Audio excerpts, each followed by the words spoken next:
ওরে সুশীল সমাজ, দেখতে পাস?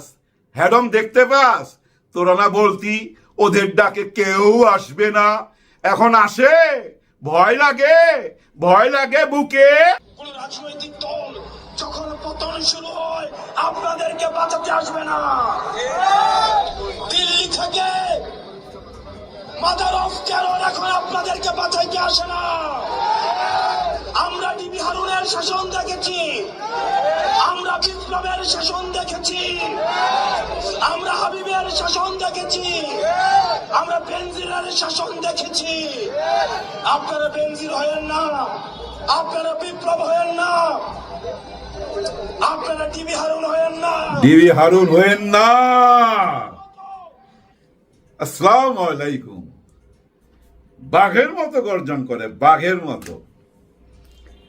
কারা জানি বলতো যে এনসিপির পোলাপান যদি ডাক দেয় 10টা পোলাপানও তো আসবে না, ওদের ডাকেতে এখন কেউ আসে না। বিভিন্ন টক শোতে যায় ওই যে ব্যঙ্গ করতেন যে আপনারা, হ্যাঁ আপনাদের বলছি, আপনারা বলতে ভাই আপনারা না, ওই যে ওরা যারা বুদ্ধিজীবী বিভিন্ন টক শোতে যায়, আরে এই এনসিপির হাসনাত আব্দুল্লাহ ডাকলে কি 10টা লোক আসবে? ওদের ডাকে এখন কেউ আসে না। ওইখানে জনগণের চেয়ে বেশি প্রেস থাকে এবং প্রেসকে নাকি চাপ দিয়ে নিয়ে যায় ওরা, ওদের এখানে যাইতে বাধ্য করে। ওদের এখন কোনো 2 পয়সার দাম নাই। ওরে গাধা, ওরে গাধা, সময়ের অপেক্ষা কর, মাত্র তো শুরু।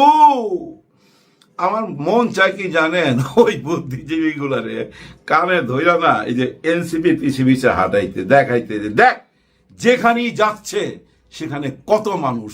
হ্যাঁ দেখেন, একদম নতুন দল, নান্না মুন্না বাচ্চা দল, মাত্র জন্ম হয়েছে, এখনো নাম রাখে নাই। নাম রাখছে মানে রেজিস্ট্রেশন হয় নাই নাম। চিন্তা করেন, এখনই সবাই মুখে মুখে। আমি দেখলাম এক মা এভাবে হাসনাত আব্দুল্লাহকে না এভাবে আদর করতেছে, জানেন, গালে ছুঁয়ে এক মা দেখতেছে। ভাই এরাই তো ছিল জুলাই সৈনিক, ওরা এগুলা ভিডিও তো দেখছে, ওদেরকে আজকে সামনাসামনি দেখতেছে।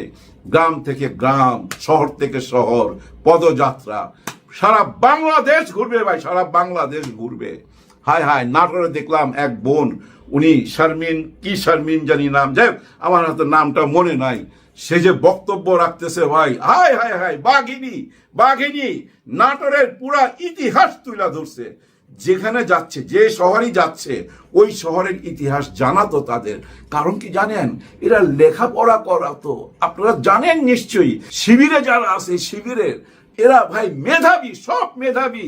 ওইখানে কোনো চাঁদাবাজ পাবেন না, কোন রকম ওই যে ঘুইরা ঘুইরা ফিল্ডিং মারা ছেলে পেলে পাবেন না, সিগারেট খাওয়া পাবেন না, সিগারেট খাওয়া কাউকে পাবেন না। আরে ওই যে চরমনাই, ওইখানে এক বিড়িওয়ালা, চরমনার যে অনুষ্ঠান হয়ে গেল সরোয়ার্দী উদ্যানে, ওইখানে এক বিড়িওয়ালা বলতেছে যে ভাই আমার ব্যবসা একদম মাটি, কোনো ব্যবসা হয় নাই, কারণ ও কোনো বিড়ি সিগারেট বেচতে পারে নাই, কেউ কিনেও নাই। এক পানওয়ালা বলতেছে ভাবছিলাম এখানে সবাই পান খাবে, কেউ পান খায় নাই, কারণ পান খায়া পিক কোথায় ফেলবে, ওইটা তো নিয়ম নাই, ওরা তো নিয়ম মাইনা চলে।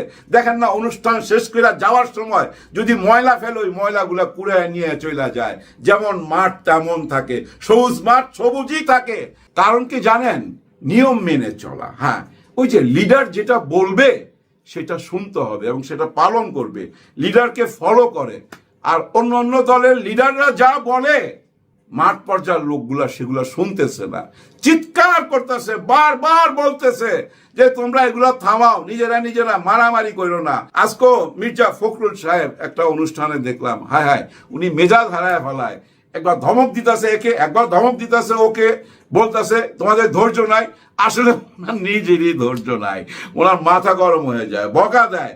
একবার তো দেখছিলাম একজনের মারতে, হ্যাঁ, রাস্তার মধ্যে, কারণ রোদ তো উপরে, বুঝছেন, মাথা গরম হয়ে যায়। তো আসলে উচিত কি জানেন, ওই যে সাগরেদ যারা আছে, ওস্তাদের মাথায় ছাতি ধরার দরকার, তাই না? এই রোদ মাথায় পড়লে মাথা তো গরমই হবে। যাই হোক, মাথা গরম কইরা অনেক কিছু কইরা ফেলাইছেন, মাথা গরম কইরা অনেক ভুল কথা বইরা ফেলাইছেন। দেখেন, জুলাইয়ের গণ অভ্যুত্থানটাকে আবেগ কইলা চালাইয়া দিলেন, এর কোন সংবিধানে জায়গা হবে না বইলা দিলেন। এগুলা বইলা কত বড় দূরত্ব তৈরি করলেন। এখন জানেন হ্যাডমের ব্যাপার, এই দেশের ভাই, এই দেশের নীতি আদর্শ আপনার যত কিছুই থাকুক, আপনি যত রকম আদর্শবাণী হন না কেন, কিন্তু আপনি যদি দুর্বল হন, যদি অন্য দল মনে করে যে আপনি দুর্বল, তখন কিন্তু চাইপা ধরবে ভাই, ঘাড়ে চাইপা ধরবে। আর আপনি যদি মাঠ পর্যায়ে হ্যাডম দেখাইতে পারেন, তখন কিন্তু অনেকে মনে করে যে না, আমার ভোট নষ্ট হবে না, আমি এদেরকে ভোট দিব। কারণ কি জানেন, ভোট পচাইতে চায় না অনেকে। আমাদের দেশে এরকম অনেকে আছে মন মানসিকতা যে ভাই যারা হারবে ওদেরকে কেন ভোট দেবো, যারা জিতবে ওদেরকে ভোট দিব। আর জিতাটা দেখাইতে হবে কোথায়? মাঠ পর্যায়ে। মাঠ পর্যায়ে যে ক্ষমতা দেখাইতে পারবে, যে হ্যাডম দেখাইতে পারবে, জনগণ তাদের সঙ্গেই থাকবে।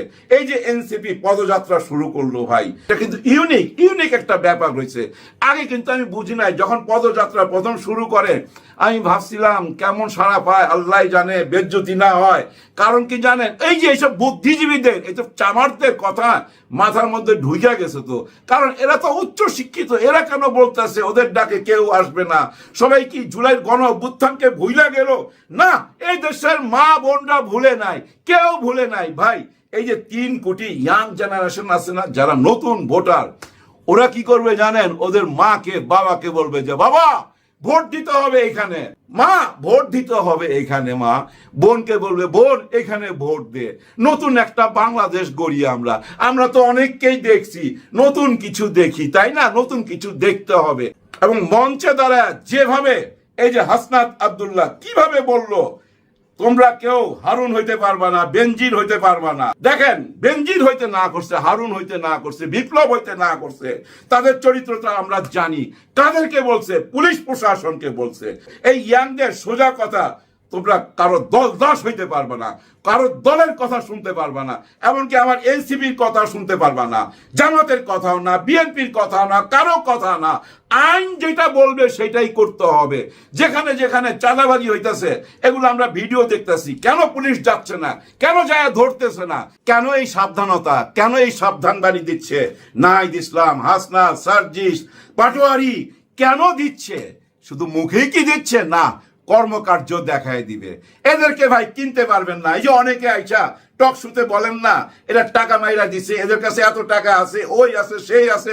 আরে প্রমাণ করেন, প্রমাণ করেন। প্রমাণ করতে পারবেন না ভাই। ব্রাদার, একটা জিনিস মনে রাখবেন, আমাদের এই যে মিডিয়া আছে না, মিডিয়ার দিকে তাকায় থাকবেন। এই মিডিয়া কিন্তু বুঝতে পারে, হ্যাঁ, জনগণের আগে মিডিয়া বুঝতে পারে যে দেশ কোন দিকে যাচ্ছে। দেখেন, এই এনসিপি যখন পদযাত্রা যেদিন প্রথম শুরু করলো, সেদিন কিন্তু মিডিয়ার এমন কভারেজ পায় নাই। মিডিয়া যখন দেখতে পাইছে, আরে বাপরে বাপ, ওইখানে তো বহু মানুষ, আমরা কেন যাচ্ছি না? প্রত্যেক চ্যানেল থেকে এখন ক্যামেরা চলে গেছে। কারণ ওই যে পাওয়ার যেখানেই যাচ্ছে সম্মান পাচ্ছে, সবাই তাদেরকে বুকে নিচ্ছে ভাই। হ্যাঁ, এই যে মা বোনরা যে জড়ায় ধরতেছে, কেন? সন্তান মনে কইরা। আমার মতো বুইড়া লোক গেলে কি জড়ায় ধরতো? আরো ঘন্টা দিয়া দূরে চলে যেত যে বুইড়া পাঠাইছে কেন এখানে? কারণ এরা তো নতুন দেশ গড়তে পারবে না। কোনো বুড়ো লোক দিয়ে নতুন দেশ হবে না, হবে না, হবে না। এই ইয়াং জেনারেশন দিয়া হবে। কারণ কি জানেন ভাই, আমি একটা ছবি দেখাই আপনাদের, একটা ছবি দেখাই। একটা ছেলে, একটা না, 2টা ছেলে একটা চকি নিয়ে, যে শোবার চকি আছে না, শোবার চকি সামনে রাইখা দূর থেকে গুলি হইতাছে। একটা ছেলে ঢিল মারতেছে, আরেকটা ছেলে বুঝছেন এইভাবে বসে আছে। তার বডিটা দেখা মনে হচ্ছে জানেন ক্লান্ত হয়ে গেছে। তারপরও ওই ছবিটা কি কথা বলে, পুরো ছবিটার দিকে গভীরভাবে তাকান। কি বলতেছে? না, ঘরে ফিরা যাবে না। ঘরে ফিরা যাবে না কেন? ঘরে ফিরলে তো যে কোনো একদিন এসে আবার তুলে নিয়ে যাবে, হয়তো ক্রস ফায়ার, না হলে ওই আয়না ঘরে তিলে তিলে তাকে মরতে হবে। সে তো জানে লেডি হিটলার তাকে ছাড়বে না। তার মানে কি? জীবন যুদ্ধ ছিল এটা। আপনি যখন বুঝা ফেলাবেন আমি ঘরে ফিরলে আমাকে ওইখান থেকে তুইলা নিয়ে চলে যাবে, আমার মা বাবার কাছ থেকে আমাকে কাইয়া নিয়ে তুইলা নিয়ে যায়, আমাকে ক্রস ফায়ার দিয়ে দিবে, তাহলে আমি কেন ঘরে ফিরবো? ওইটা ছিল জীবন যুদ্ধ, যার জন্য এই যুদ্ধে জিততে পারছে। 36 দিনে 16 বছরের একটা স্বৈরা শাসককে কে না ছিল তার সাথে, দেশের প্রত্যেকটা অর্গান তার সাথে ছিল। শক্তি হিসাবে সবাইকে পরাজিত করছে, ইট দিয়ে পরাজিত করছে ভাই। আর্স লাগে নাই, বুলেটের সামনে ইট বুঝিনি তো। কারণ ওই যে শহীদ হবার জন্য গেছে তো। কারো মনের মধ্যে যদি একবার ঢুইকা যায় যে আমি মরতে চাই, তার সাথে ভাই 1000 লোকও পারবে না, এটা মাথায় রাখবেন। এইভাবে জুলাই গণ অভ্যুত্থানের জয় হয়েছে এবং এই জুলাই গণ অভ্যুত্থান সংবিধানের পাতায় জুলাই গণ অভ্যুত্থান লেখা থাকতে হবে। এই ইতিহাস লিখতেই হবে। 47-এর ইতিহাস, 71-এর ইতিহাস, 24-এর ইতিহাস। 24-এ নতুন বাংলাদেশ হয়েছে, এটা মাথায় রাখেন। এই নতুন বাংলাদেশের বাধা হয়ে কেউ দাঁড়ায়েন না, নতুন বাংলাদেশের সাথে আসেন। যে বাধা হয়ে দাঁড়াবেন তাহলে আবার 5ই আগস্ট আসবে। এই 5ই আগস্ট বারবার এই দেশে আসবে। দেশের ভাই বোন যে যেখানে আছেন, আমার সন্তানের মতো যারা আছেন, তাদের কাছে আমার অনুরোধ, এনসিপি যখন আপনাদের গ্রামে বা আপনাদের শহরে যাবে, আপনারা তাদের মিটিংয়ে আসবেন, তাদের পদযাত্রায় আপনাদের পায়ের ধুলো দিবেন। হ্যাঁ, আপনাদের পায়ে ধুলো দিবেন। আপনাদের দোয়াই একমাত্র তাদের পথ চলার এখন সবচেয়ে বড় শক্তি। আপনাদের দোয়া ছাড়া তারা আগাইতে পারবে না। আমাদেরও দোয়া রইল, সবার জন্য সবাই দোয়া করবেন। আল্লাহ হাফেজ।